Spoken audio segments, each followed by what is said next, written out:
माता जी को पूछा कि आपको मतदान केंद्र पे कहाँ बैठाया गया था, तो मम्मी बोल रही थी कि जो हॉल था उसके आगे एक नीम का पेड़ है, जहाँ मतपेटिका भी उनको दिखाई नहीं दे रही थी, कौन मत डाल रहा है, कौन क्या कर रहा है।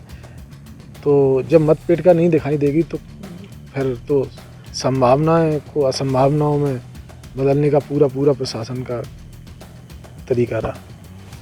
क्या वजह लगती है आपको? पूरी तरह से हेरा फेरी की गई है और यहाँ तक हमें तो लोगों ने बताया है, वहीं ब्लॉक में एक दो लोग हैं हमारे, कि मतपेटिका भी बदली गई है। इटावा के चकरनगर ब्लॉक प्रमुख उपचुनाव में सपा समर्थित प्रत्याशी परमिला यादव को बीजेपी ने मात दे दी। सपा की ओर से अखिलेश यादव के चचेरे भाई अभिषेक यादव अंशुल समेत 5 लोगों की टीम बनाई गई थी, लेकिन इसके बाद भी बीजेपी समर्थित प्रत्याशी राधा यादव ने बाजी मार ली। हार के बाद सपा लोहिया वाहिनी के राष्ट्रीय सचिव और परमिला यादव के बेटे उमेश यादव ने कई गंभीर आरोप लगाए हैं। उन्होंने साफ साफ कहा कि मतपेटिकाएं बदल दी गई और पुलिस के साथ मिलकर खेल किया गया। हारने की वजह ये रही, मैंने माता जी को पूछा कि आपको मतदान केंद्र पे कहाँ बैठाया गया था, तो मम्मी बोल रही थी कि जो हॉल था उसके आगे एक नीम का पेड़ है, जहाँ मतपेटिका भी उनको दिखाई नहीं दे रही थी, कौन मत डाल रहा है, कौन क्या कर रहा है। तो जब मतपेटिका नहीं दिखाई देगी तो फिर तो संभावनाएं को असंभावनाओं में बदलने का पूरा प्रशासन का तरीका रहा। क्या वजह लगती है आपको? पूरी तरह से हेरा फेरी की गई है और यहाँ तक हमें तो लोगों ने बताया है, वहीं ब्लॉक में एक दो लोग हैं हमारे, कि मतपेटिका भी बदली गई है। अच्छा। जो ये वोट बताए गए हैं, इतने ही वोट हमको मिले थे और उनको 17 मिले थे, 4 निरस्त थे।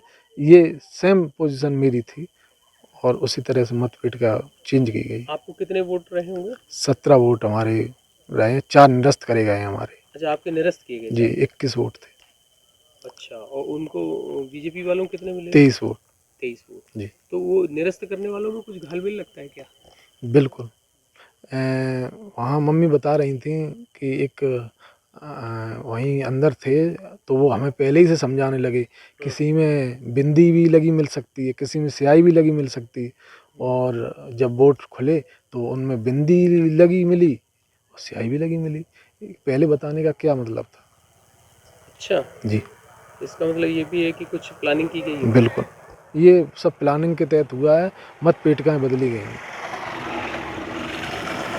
आप अपनी जीत को कितना सुनिश्चित मान रहे थे? नहीं, हमारी जीत पूरी तरह सुनिश्चित थी और विरोधी परेशान थे।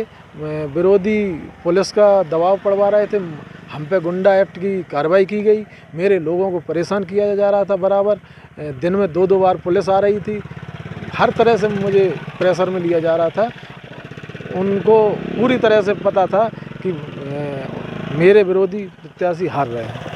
क्या आपके बीडीसी मेंबर्स की भी तरफ से कोई शिकायत आ रही थी कि उनके ऊपर भी कोई दबाव था? बिल्कुल, हमारे साथ जो बीडीसी थे उन्हें घर पे प्रेशर बनाया जा रहा था कि आपको कल जेल जाना पड़ेगा, आप अपने लड़के को बुला लो यहाँ।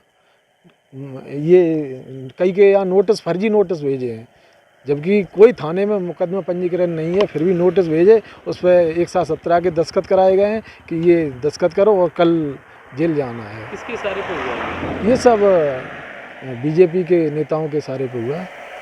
अच्छा, तो ये बेईमानी है? बिल्कुल, सरासर बेईमानी है।